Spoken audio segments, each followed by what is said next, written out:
የኢየሱስ ክርስቶስ ታሪክ ምናልባትም በዓለም ታሪክ ውስጥ እጅግ ብዙ ጊዜ የተነገረ ታሪክ። እንግዲህ የኢየሱስ ፊልም በታሪክ መካከል እግዚአብሔር የወንጌልን ስራ ለመስራት ከሰጠን መሳሪያዎች በጣም ትልቁ ሊባል የሚችል ነው። የኢየሱስ ፊልም በወንጌል ስርጭት አንፃር ወንጌልን በማዳረስ አንፃር ለምንድነው ውጤታማ የሚሆነው? ውጤታማ የሚሆነው የእግዚአብሔር ቃል ስለሆነ ነው። እግዚአብሔር ቃል ደግሞ ወደ ሰዎች ሲደርስ የሰዎችን ሕይወት ይለውጣል። በ1980ዎቹ ውስጥ ነው የትርጉም ስራ የተጀመረው። የመጀመሪያ ትርጉም የተሰራው በአማርኛ ነው፣ ቀጥሎ በኦሮምኛ ነበር። ከዛ በኋላ እየሰፋ መጣ። በዚህ ሰዓት በኢትዮጵያ ውስጥ በሚገኙ ከሚነገሩ ቋንቋዎች በ77 ቋንቋዎች የኢየሱስ ፊልም ፕሮዳክት ወይም ምርቶች አሉን ማለት ነው። የኢየሱስ ፊልም ደግሞ ሪከርድ ተደርጎ ከወጣ በኋላ ለብዙዎች መዳን ምክንያት ስለሆነ ቮይስ አክተሮች ሊሆኑ ይችላሉ፣ ዳይሬክተሮች ሊሆኑ ይችላሉ። በብዙ ሳክሪፋይስ ሊከፍሉለት የተሰጡለትም አገልግሎት እንደሆነ አንደርስታንድ ማድረግ ችያለሁ።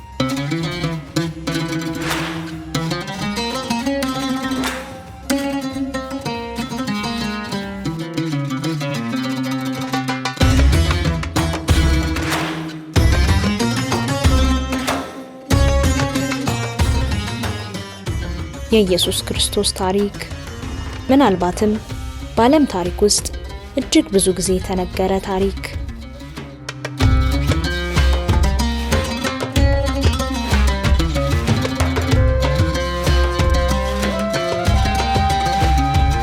እንደ አውሮፓውያን አቆጣጠር በ1979 ዓ.ም የተሰራው በሉቃስ ወንጌል ላይ የተመሰረተው የኢየሱስ ፊልም ለእይታ ከበቃበት ጊዜ ጀምሮ በመላው ዓለም በሚሊዮኖች ለሚቆጠሩ ህዝቦች በራሳቸው ቋንቋ ደርሷል። ይህ ፊልም በ1979 ከተጀመረ በኋላ በ1980 በ250 በሚሆኑ በአሜሪካ ነገር በሚገኙ ቲያትር ቤቶች ላይ ነው የተመረቀው። በዛን ሰዓት የፊልም ኢንዱስትሪ በጣም ከፍተኛ ሁኔታ መነቃቃት ላይ በነበረበት ዘመን ማለት ነው። እንደ አውሮፓውያን አቆጣጠር በ2012 ዓ.ም የጊነስ የዓለም ክብረ ወሰኖች የኢየሱስ ፊልም በዓለም ላይ ብዙ ጊዜ የተተረጎመ ፊልም እንደሆነ በይፋ አረጋግጦ ዓለም አቀፋዊ ተጽዕኖ እውቅናን ሰጥቶታል። በወቅቱ ፊልሙ ወደ 817 ቋንቋዎች የተተረጎመ ሲሆን በአሁኑ ጊዜ ከ2200 በላይ ትርጉሞች አሉት። በሀገራችን በኢትዮጵያም ከ70 በላይ በሚሆኑ ቋንቋዎች ተተርጉሞ የኢየሱስ ፊልም አሁንም ድረስ በእይታ ላይ ይገኛል። በዛሬው ቆይታችን የኢየሱስ ፊልም ወደ ተለያዩ የዓለም ቋንቋዎች እንዴት እንደሚተረጎም ለእናንተ ለተመልካቾቻችን የምናስቃኛችሁ ይሆናል።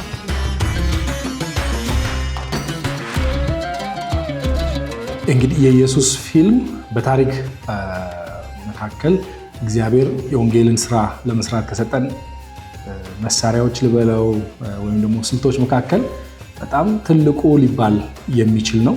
በተለይም ደግሞ አፍሪካ ውስጥ በጣም ብዙ ሰዎች በወንጌል እንዲደረሱ በጣም ብዙ ቋንቋዎች ዳይቨርሲፋይድ እንደመሆናችን ብዙ ቋንቋዎችን የምንናገር እንደመሆናችን በሁሉም ቋንቋዎች ሊባል በሚችል ደረጃ ትርጉሞች እየተሰሩ ሰዎች በወንጌል እየተደረሱ ያሉበት ነው። ከጫፍ እስከ ጫፍ ማለት በሚያስችል ደረጃ በአፍሪካ ውስጥ የኢየሱስ ፊልም አገልግሎት ሰፊ አገልግሎት የሰጠ እስካሁንም ድረስ በሚሊዮኖች የሚቆጠሩ አሁን አፍሪካ ውስጥ ባለን ቁጥር ከ100 ሚሊዮኖች በላይ ያዩት ፊልም የክርስቶስን ወንጌል የሰሙበት ፊልም ነው።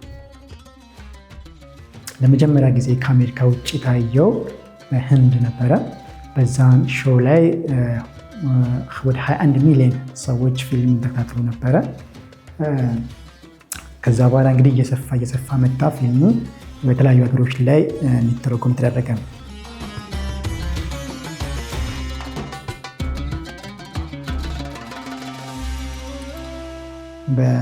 በ1980ዎቹ ውስጥ ነው የትርጉም ስራ የተጀመረው። የመጀመሪያ ትርጉም የተሰራው በአማርኛ ነው፣ ቀጥሎ በኦሮምኛ ነበር። ከዛ በኋላ እየሰፋ መጣ። በዚህ ሰዓት በኢትዮጵያ ውስጥ በሚገኙ ከሚነገሩ ቋንቋዎች በ77 ቋንቋዎች የኢየሱስ ፊልም ፕሮዳክት ወይም ምርቶች አሉን ማለት ነው። ከዚህ በተጨማሪ በመግደለኛ ፊልም በ8 የሀገራችን ቋንቋዎች ተተርጉሟል። እንደዚሁም ደግሞ ለህፃናት በሚገባቸው መንገድ ተተርጉሞ ዘ ስቶሪ ኦፍ ጂሰስ ፎር ችልድረን ያልኳቸው ፊልም በ4 ቋንቋዎች ተተርጉሟል ማለት ነው። በሀገሪቱ ሁሉም አቅጣጫ እነዚህ ቲሞች በመንቀሳቀስ ከቤተክርስቲያን ጋር በመተባበር በፊት 16 ሚሊ ሜትር የምንለው በአደባባይ ብዙ ሺህ ሰዎች ተሰብስበው የሚያዩት እንትን ነበረ፣ ፊልም ማሳያ ነበረ። እሱን በመጠቀም በአንዴ ከ5,000 እስከ 10,000 ሰዎች እንደ ሁኔታው በስፋት ቆመው የኢየሱስን ፊልም የሚያዩበት ሁኔታ ነው የነበረው። አሁንም አልፎ አልፎ እነዚህ ነገሮች ይደረጋሉ፣ ግን ደግሞ ቴክኖሎጂ እየዘመነ መጥቷል። አሁን የግድ በአደባባይ ላይ በሚታዩ ትልልቅ ስክሪኖች ብቻ ሳይሆን ከስልክ ስክሪን ጀምሮ በተለያዩ በታብሌቶች ከዛ ደግሞ በአነስተኛ ፕሮጀክተሮች በየቤት ለቤት እንደዚህም ፊልሙ እየታየ ነው ያለው እና በዓለም አቀፍ ደረጃ ያሳደረው ተጽዕኖ እጅግ በጣም ከፍተኛ ነው። አሁንም ፊልሙ ከፍተኛ ተጽዕኖ እያሳደረ ነው ያለው። በየጊዜው ደግሞ ራሱን እያደሰና ራሱን ሪክሬት እያደረገ እንደገና ፕሮጀክቱ በአዲስ መልክ ለማህበረሰብ እየተዋወቀ እየሄደ ነው ያለው። አንተ ራስን ማን ነኝ ትላለህ? በየአካባቢው የሰለጠነና ልምድ ያለው የድምፅ ተዋናይ ማግኘት ትልቅ ፈተናም ሆኖ አይካድም። አብዛኛውን ጊዜ የፊልሙ ቡድን የሚደርስባቸው ማህበረሰቦች ከዘመናዊው የፊልም ኢንዱስትሪ ርቀው የሚገኙ ናቸው። ነገር ግን አዘጋጆቹ ይህንን ተግዳሮት እንደ አንድ ትልቅ መልካም ዕድል ይቆጥሩታል። ባለሙያ ተዋናዮችን ከመቅጠር ይልቅ ያንኑ ቋንቋ የሚናገሩ የአካባቢውን ሰዎች ማሳተፍ ለስራው ልዩ መልክን ይሰጠዋል። እነዚህ ሰዎች በቴክኒክ ባይሰለጥኑም የቃላቱ እውነተኛ ባለቤቶች ናቸው። ይህ አጋጣሚ ለነዋሪዎቹ አዲስ ክህሎት የሚቀስሙበት መንገድ ሲሆን፣ ለፊልሙ ደግሞ ይበልጥ ተአማኒነት እንዲኖረውና በቀጥታ የህዝቡን ልብ እንዲነካ የሚያደርግ ወርቃማ ዕድልን ይፈጥራል። የኢየሱስ ፊልም መጀመሪያ አካባቢ ላይ ሲተረጎም በትልልቅ ቋንቋዎች ነው የተተረጎመው፣ ብዙ ተናጋሪ ባላቸው። እናም ደግሞ ምንድነው የሚባለው የቋንቋ ላንጉዌጅ ዴቨሎፕመንት የሚባል ነገር አለ። አንድ ቋንቋ የራሱ የሆነ ግስ ያለው ባለቤት ያለው ምናምን በሚሆንበት ጊዜ መተርጎም ቀላል ነው የሚሆነው። ግን ወደ ቋንቋዎች እየገባን ስንሄድ አንዳንድ ቋንቋዎች በቁጥር ደረጃ ቁጥር የሌላቸው አንዳንድ ዋና የሚባሉ ቃላት፣ ለምሳሌ በቅርብ ጊዜ አንዱ የገጠመን እየተረጎምን ስርየት የሚባል ቋንቋ የላቸውም፣ ወይም ደግሞ መስዋዕትነት የሚባል ቋንቋ በቋንቋቸው ውስጥ የለም። የኢየሱስ ክርስቶስን ለሰው ልጆች ኃጢአት የከፈለው ዋጋ ለመግለጥ ምንም አይነት ቃል የሚጠቀሙት ቃል የላቸውም በዛ ቋንቋና እንዲህ አይነት ከቋንቋዎች እድገት ጋር ተያይዞ የሚገጥሙ ለምሳሌ ከእንግሊዝኛ ወደሚቀጥለው ቋንቋ ሊሆን ይችላል። ወይም ደግሞ በዛ ሀገር ለምሳሌ በእኛ ሀገር አማርኛ ከተተረጎመ በኋላ ከአማርኛ ወደሚቀጥለው ቋንቋ ለመተርጎም የዛ ቋንቋ ውስጥ አማርኛን በደንብ የሚናገር ሰው የማግኘት ተጽዕኖ ኢትዮጵያ ውስጥ እንደዚሁም ደግሞ አፍሪካ ውስጥ በተለያዩ ሁኔታዎች እሱ ይገጥመናል። ከዛም በኋላም ደግሞ በተለይ የፊልም ስራ ወደ ገጠር ስንገባ አንዳንድ ማህበረሰብ ላይ ፈጽሞ ለመጀመሪያ ጊዜ የሚሰሩ ፊልሞች መካከል አንዱ የኢየሱስ ፊልም ነው። በብዙ ቋንቋዎች ስናስመርቅ የኢየሱስ ፊልም የመጀመሪያ ፊልማቸው ነው። ስለዚህ እዛ ማህበረሰብ ውስጥ የድምፅ አክተሮች ሆነው የሚመጡና በትክክል ፊልምን ተረድተው በትክክል ሊጫወቱልን የሚችሉ ሰዎች ማግኘት በጣም ፈተና የሚሆንበት ጊዜ አለ። ግን ያን ሁሉ ፈተና ተቋቁመን በጣም ብዙ ፊልሞች ተተርጉመው ለእይታ በቅተዋል። የኢየሱስ ፊልም በወንጌል ስርጭት አንጻር፣ ወንጌልን በማዳረስ አንጻር ለምንድነው ውጤታማ የሚሆነው የሚሉትን ነገሮች መመለስ አለበት። መጀመሪያ ውጤታማ የሚሆነው የእግዚአብሔር ቃል ስለሆነ ነው። እንዳልኩት በሉቃስ ወንጌል ላይ ነው የተመሰረተው። የእግዚአብሔር ቃል ደግሞ ወደ ሰዎች ሲደርስ የሰዎችን ሕይወት ይለውጣል እና መጀመሪያ ቤዚክ የሆነው ነገር በእግዚአብሔር ቃል ላይ የተመሰረተ መሆኑ። ሁለተኛ ይሄ ትርጉሙ ሰዎች የእግዚአብሔርን ቃል በልብ ቋንቋቸው በሃርት ላንጉዌጅ የሚባለው እራሱ በደንብ በሚረዱት ቋንቋ እና ቀለል ባለ ሁኔታ ወንጌልን እንዲገባቸው ያደርጋል ፊልሙ። ሌላው የሁለተኛ የውጤታማነት መሰረቱ እሱ ላይ ነው ያለው ማለት ነው። ሶስተኛ አሁን እንደ ኢትዮጵያ ባሉ ሀገሮች ውስጥ ለምሳሌ ኢትዮጵያ ውስጥ እስከ ቅርብ ጊዜ በነበረው ዳታ መሰረት 59% የሚሆነው የኢትዮጵያ ሕዝብ ማንበብና መጻፍ አይችልም። ኦራል ነው አብዛኛው ማህበረሰብ ማለት ነው። ይሄ ደግሞ ፊልም ሰዎች በማየትና በመስማት ኦራል በቪዥዋል ወንጌልን የግድ ማንበብ ሳይጠበቅባቸው ወንጌልን እንዲሰሙ እድል ይሰጣል። ስለዚህ እነዚህ ነገሮች ተዳምረው የእግዚአብሔር ቃል ራሱ መሆኑ ዋነኛ ኃይሉ ያለው እዛ ላይ ነው፣ የእግዚአብሔር ቃል መሆኑ። ሁለተኛ ሰዎች በልብ ቋንቋ ወንጌልን መስማታቸው። ሶስተኛ እንዳልኩት ማንበብና መጻፍ የማይችል በሚሊዮኖች የሚቆጠር ማህበረሰብን ታርጌት ማድረጉ ሚሊዮኖች ወደ ጌታ እንዲመጡ ትልቅ አስተዋጽኦ አድርጓል በኢትዮጵያ ውስጥ። ሌላው እንግዲህ ከነዚህ ነገሮች በተጨማሪ ይህንን ፊልም ወደ ማህበረሰብ ለማውረድ ለማድረስ እየተጠቀምንባቸው ስልቶችም ፊልሙ በማህበረሰቡ ላይ ትልቅ ተጽዕኖ እንዲፈጥር አድርጓል። በየገጠሩ መሄድ፣ በየገጠሩ ወርዶ ሰው ብዙ ቴክኖሎጂ ያልደረሰባቸው ከስልጣኔ የራቁ አካባቢዎች በመሄድ ሰዎች በሚገባቸው ቋንቋ ለመጀመሪያ ጊዜ ፊልምን ሲሰሙ ከቴክኖሎጂው ጀምሮ ነው የሚገረሙ እና ግሬት ኮሚሽን ይህንን አግሬሲቭሊ ነው የሰራው። በኢትዮጵያ ገጠሮች ከዚህ በፊት ከቨሬጅ የሚባል ስትራቴጂ ነበር። እያንዳንዷን ወረዳ፣ እያንዳንዷን ቀበሌ ከቨር ማለት በቃ ፊልሙ ማይታይበት ወረዳ ቀበሌ እንዳይኖር እና እያንዳንዱ ቀበሌ ላይ ቢያንስ አንድ ሾው ከተቻለ ደግሞ 2-3 እንደ ቀበሌው ስፋት። ይሄ ከቨር ያልተደረገ ወረዳ እንዳይኖር በሚል አካሄድ የሄድንበት አግሬሲቭ ስትራቴጂ፣ በጣም በድፍረት መሄድ፣ ይሄ ብዙ ዋጋ ያስከፍላል። በጣም ብዙ ዋጋ የሚያስከፍል ነገር ነው። እንግዲህ ወደ አፍሪካ ስንመጣ የኢየሱስ ፊልም መጀመሪያ ላይ ሆሊውድ ውስጥ ነው እንደምታውቁት የተሰራው። ከዛ በኋላ ግን ወደ አፍሪካ ከመጣ በኋላ ከፍተኛ ተጽዕኖ ያለው ፊልም እንደመሆኑ የክትትል የተዘጋጀ ዎኪንግ ዊዝ ጂሰስ የሚባል በአፍሪካ ባህል ከኢየሱስ ፊልም ቀጥሎ ሰዎች ደቀ መዝሙር ሊሆኑ የሚችሉበት የተሰራ ፊልም አለ። ያ በከፍተኛ ሁኔታ አፍሪካ ውስጥ ተጠቃሚነቱ አለ። ኢትዮጵያ ውስጥ በአፋርና በኦሮምኛ ቋንቋ ተርጉመነዋል። በጣም ብዙ አይደለም፣ ምክንያቱም የሌላውን በተለይ ይሄ የቺፍ ካልቸር ያለበት አይነት ስለነበረ በአፍሪካ ካልቸር የተሰራው ኢትዮጵያ ውስጥ በጣም ብዙ አልተጠቀምንበትም፣ ግን ሌሎች አፍሪካ ሀገሮች ላይ በሰፊው የምንጠቀምበት ነው። አሁን ከዛም አልፎ አዲስ የተዋወቀው የኤኤስጂ የምንለው ወይም ደግሞ አኒሜትድ ስቶሪ ኦፍ ጂሰስ እየተሰራ ነው ያለው። እንደተባለው አፍሪካ ውስጥ በጣም ብዙ ወጣቶች አሉ። ወጣቶች ብቻ ሳይሆኑ አፍሪካ ውስጥ በጣም ብዙ ደግሞ ችሎታ ወይም ስኪል የምንለው አለ። በተለይ የኤኤስጂ ፕሮጀክት እሱን አረጋግጧል። ዓለም አቀፍ የሆነ ውድድር ለረጅም ጊዜ የወሰደ ማን ቢሰራው ይሻላል፣ ይህንን በትክክል በአኒሜትድ ስቶሪ ኦፍ ጂሰስን ቢሰራው ማን ይሻላል የሚለው በጣም ብዙ ዓለም ላይ ያሉ እነዚህ አይነት ስቱዲዮዎች በጣም ብዙ ውድድር አድርገዋል። አሜሪካ ውስጥም አውሮፓ ውስጥም የነበሩ ስቱዲዮዎች፣ ኤዥያ ውስጥም የነበሩ ስቱዲዮዎች ውድድር አድርገው በመጨረሻ አሸናፊ ሆኖ ያለፈው ዓመት ስራ የጀመረው ደቡብ አፍሪካ የሚገኝ ስቱዲዮ ነው። እሱ በጣም ደስ ብሎናል። እንደ አፍሪካ ለዓለም የምናበረክተው በተለይም ደግሞ ወጣቱ ማህበረሰብ ዓለምን ለመድረስ በሚደረገው የአኒሜትድ ስቶሪ ኦፍ ጂሰስ አንጻር አፍሪካ ነች አሁን እየመራች ያለችው ማለት ነው። ከአፍሪካ ነው እየተሰራ ያለው። እሱ በጣም ደስ የሚል ነገር፣ እንደዚሁ ደግሞ አፍሪካ ያለውን አቅም በደንብ እያሳየንበት ያለ ነው። ከዛም ባሻገር ከዚህ በፊት ቀረጻዎችና ሌሎች ነገሮች ሙሉ በሙሉ የሚሰሩት በተለኛ ዋና ቢሮችን ኦርላንዶ ነው ያለው።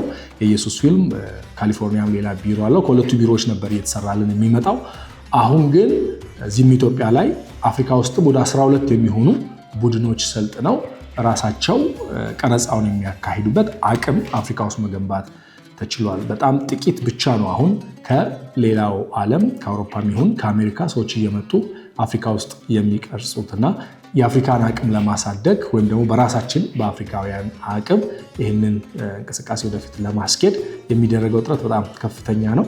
በዚህም እግዚአብሔር እየተጠቀመ ነው። የሚቀጥሉት ከፊታችን ያሉ ዘመናት የአፍሪካ እንደሆኑ እናምናለን። እንደተባለው ብዙ ወጣቶች ስላሉን የኢየሱስ ፊልም ብቻ ሳይሆን ከኢየሱስ ፊልምም ጋር ተያይዞ የሚመጡ ሌሎች የሚዲያ በአጠቃላይ የኢየሱስ ፊልም ራዕዩ የሰውን ልጆች በሚዲያ መድረስ በልብ ቋንቋቸው በሚዲያ መድረስ እንደመሆኑ ያንን ለማድረግ አፍሪካ ውስጥ ብዙ አቅም አለ ብለን እናምናለን። እንግዲህ በዚህ መሰረት ጥሩ እየሄድን ነው ብለን ነው አሁን ባለው ሁኔታ የምናምነው። ይሄ ደግሞ ይቀጥላል ብዬ አምናለሁ። ይህን ስክሪፕት አዳፕቴሽን ስንሰራ ትርጉሙን የሚሰሩ ወይም ደግሞ ትርጉሙን ከኛ ከሆኑ የሚሰሩልን ሰዎች እዛ ባይብል ትራንስሌሽን ላይ ያንን ቋንቋ ባይብልን በዛ ቋንቋ የተረጎሙ ሰዎች ናቸው እና እነዚህ ሰዎች 2 ሊሆኑ ይችላሉ፣ 3 ሊሆኑ ይችላሉ። ከነሱ ተጨማሪ ደግሞ አድቫይዘር የሚባሉ አሉ፣ ላንጉጅ መናጀር የሚባሉ አሉ፣ እነሱን የሚያግዙ ማለት ነው። ከዛ ትርጉም ስራውን የመጀመሪያ የትራንስሌተሮቹን ወይም ተርጓሚዎቹን ካገኘን በኋላ ከባይብል ትራንስሌተሮቹ ጋር ኮኔክት አድርገን ማለት ነው። ከዛ በኋላ የምናደርገው ምንድነው ወርክሾፕ እናቅዳለን። ወርክሾፕ ፕሮግራም እንይዛለን። ቢያንስ ከ1 ወር በፊት ፕሮግራም እንይዛለን።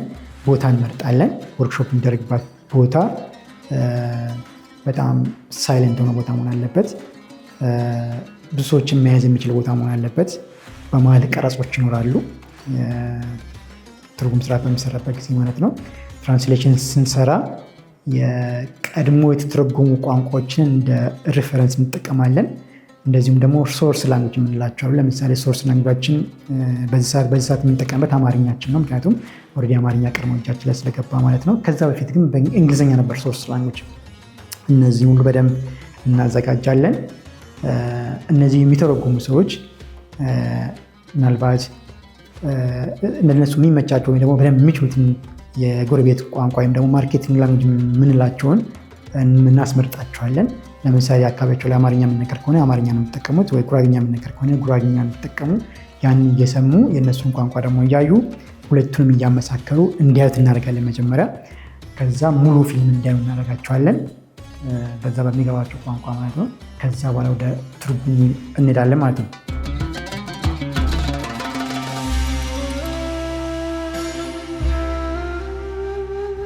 ይህ የትርጉም ጉዞ የሚያበቃው ግን ቃላቱ ስለተተረጎሙ ብቻ አይደለም። የሚያበቃው በመጨረሻው የምዘና ምዕራፍ ነው። በዚህ ሂደት ውስጥ ትክክል ያልሆኑ ትርጉሞች ይታረማሉ። ትርጉሙን ሊያዛቡ የሚችሉ የድምጸት ግድፈቶችም ይወገዳሉ። ይህ ጥንቃቄ የሞላበት ማስተካከያ ተመልካቹ ፊልሙን ሲመለከት በቋንቋው ግድፈት ሳይሰናከል ትኩረቱን ሁሉ መልእክቱ ላይ ብቻ እንዲሆን ያደርገዋል። ጥራት ያለው ትርጉም ለታላቁ ተልዕኮ ስኬት መሰረታዊ ድልድይ እንደሆነ በዚህ ማየት እንችላለን።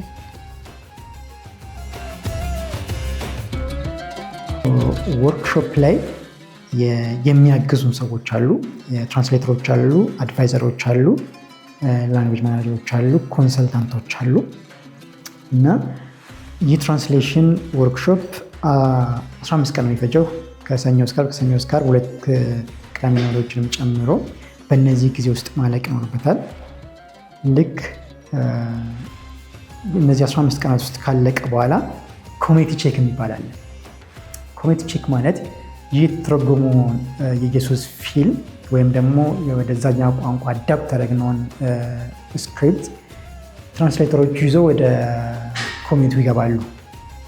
ኮሚኒቲዎች ጋር ይሄዱና ረንደምሊ ያሰሟቸዋል። አንዳንዶቹን እየከፈቱ የቀረጹትን እየከፈቱ ድምፅ ያሰማሉ። እንደዚህም ደግሞ በጽሁፍም ደግሞ ማንበብ የሚችሉ ሰዎችን ፕሪንት ያደርጉትን እያስነብቧቸዋል ማለት ነው፣ ወይ ደግሞ ያነቡላቸዋል። በዛን ሰዓት ትክክል መሆን አለመሆኑን ቼክ ያደርጋሉ ማለት ነው። የተወሰኑ ቦታዎች ላይ ዞሩ እነዚህም ኮሚኒቲ ቼክ ካደረጉ በኋላ ይመለሱና ባክ ትራንስሌተር ደግሞ ይባላል። ይህ ባክ ትራንስሌተር ቦታ ላይ የሚያገለግለው ሰው ከተርጓሚዎቹ ጋር ምንም አይነት ሪሌሽንሺፕ የሌለው ግንኙነት የሌለው ስለ ትርጉም ምንም የማያውቅ ሰው መሆን አለበት። ይህ ሰው እነሱ የተረጉሙትን ስክሪፕት ይወስድና ወደ አማርኛ እንዲቀይርልን እናደርጋለን። ቦታ አለው፣ ጎን ለጎን ዋና ስክሪፕት የሚቀመጥበት ቦታ አለ፣ ባክ ትራንስሌሽን የሚቀመጥበት ቦታ አለ። እዛ ላይ ያስቀምጥልናል።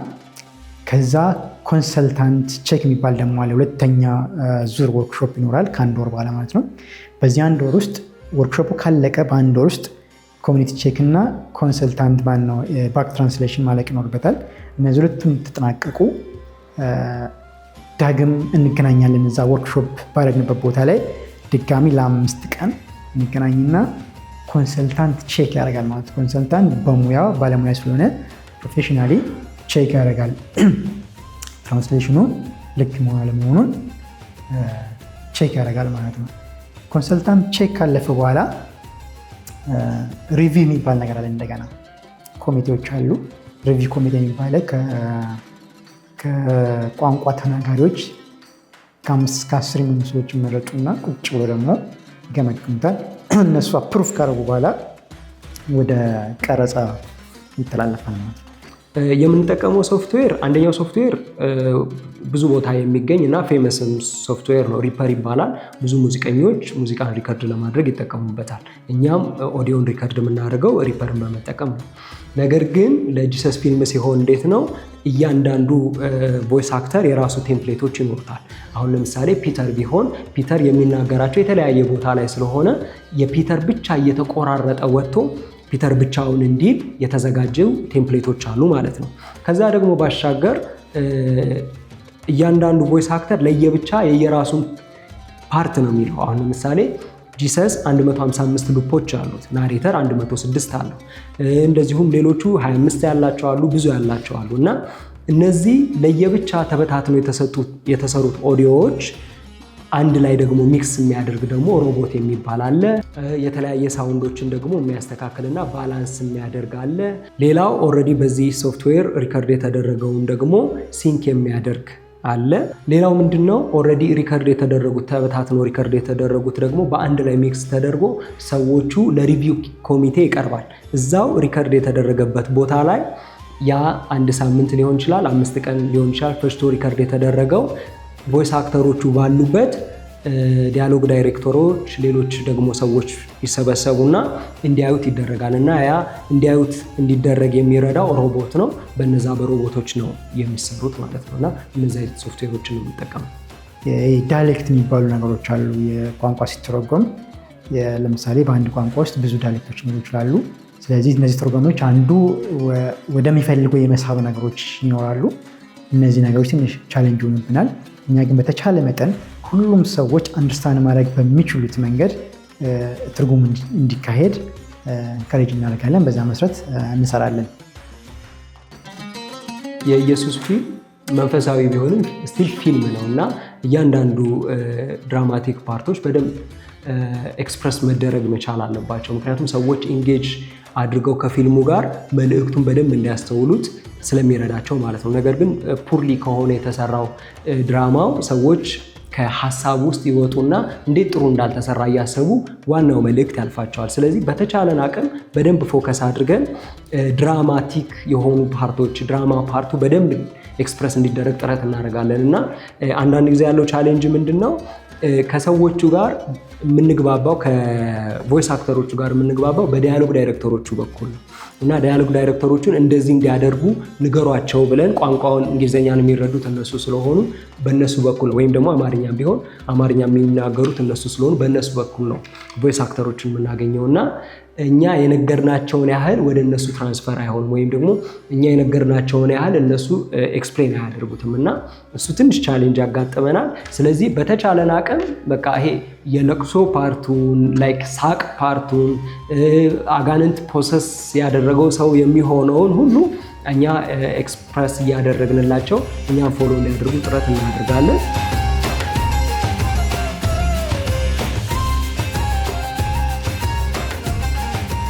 ያው የተለያየ ቦታ ላይ ስንሄድ የተለያየ የሚያስቁ ነገሮች ያጋጥሙናል። በጣም የሚያሳዝኑ፣ በጣም የሚያስተምሩ ብዙ ነገሮች ያጋጥሙናል እና ብዙ ጊዜ ግን በተደጋጋሚ ከሚያጋጥሙ ነገሮች መካከል አንድ ኦልዱመን የሚባል አንድ ካራክተር አለ።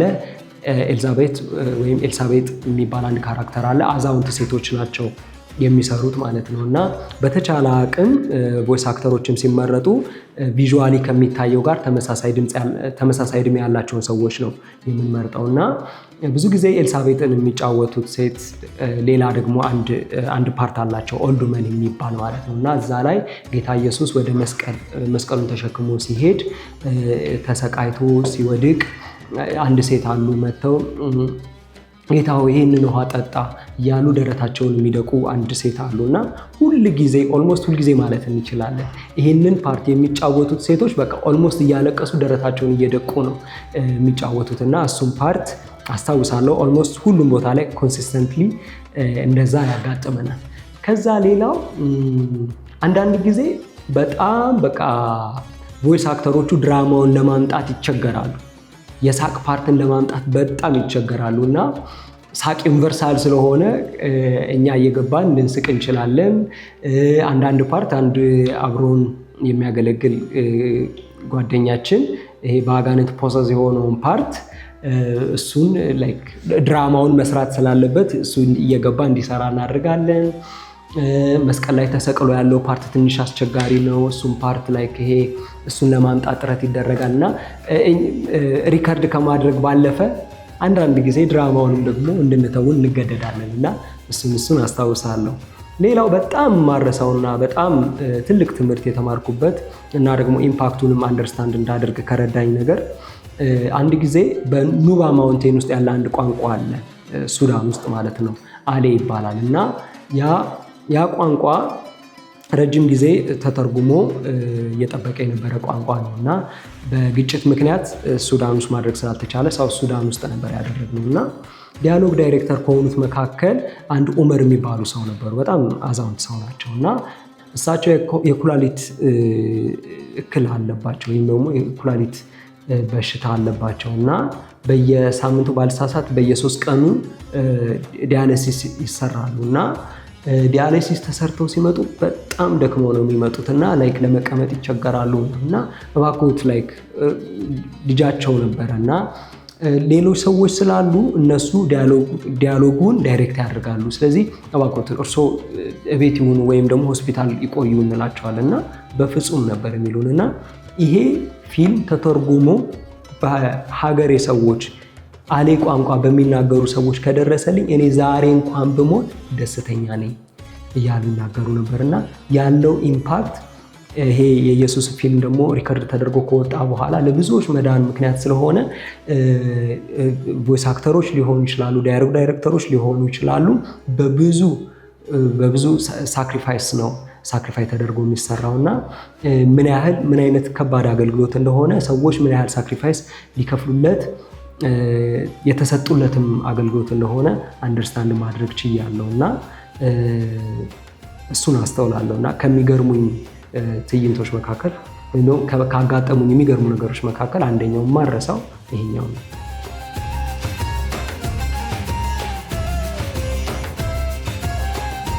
የኢየሱስ ፊልም ወደ ተለያዩ ቋንቋዎች መተርጎሙ የቴክኒክ ውጤት ወይንም የታሪክ ዘገባ ብቻ አይደለም። ይህ የታላቁ ተልእኮ የልብ ትርታ ነው። እያንዳንዱ ቃል ሲተረጎም፣ እያንዳንዱ ድምፅ ሲቀረጽ ለዘመናት ተዘግተው የነበሩ ልቦች ይከፈታሉ። ጌታ ኢየሱስ ለሰዎች የሚናገረው በባዕድ ቋንቋ ሳይሆን እናትና አባታቸው በልጅነታቸው በሹክሹክታ በነገሯቸው በገበያና በቤታቸው በሚጠቀሙበት የልባቸውን ደስታና ሐዘን በሚገልጹበት በራሳቸው የልብ ቋንቋ ሲሆን ለተመልካቾች ትርጉሙ ይለያል። ዛሬም ቢሆን እያንዳንዱ በአዲስ ቋንቋ የሚተረጎመው ይህ ፊልም የክርስቶስን የፍቅር መልእክት ለአንድ ሕዝብ ለማድረስ መንገድን የሚከፍት አዲስ የጸጋ በር ነው። አይዞ የኔ ጌታ፣ እስቲ ይህን ጠጣ። የኔ ጌታ እንካ እስቲ ጠጣ።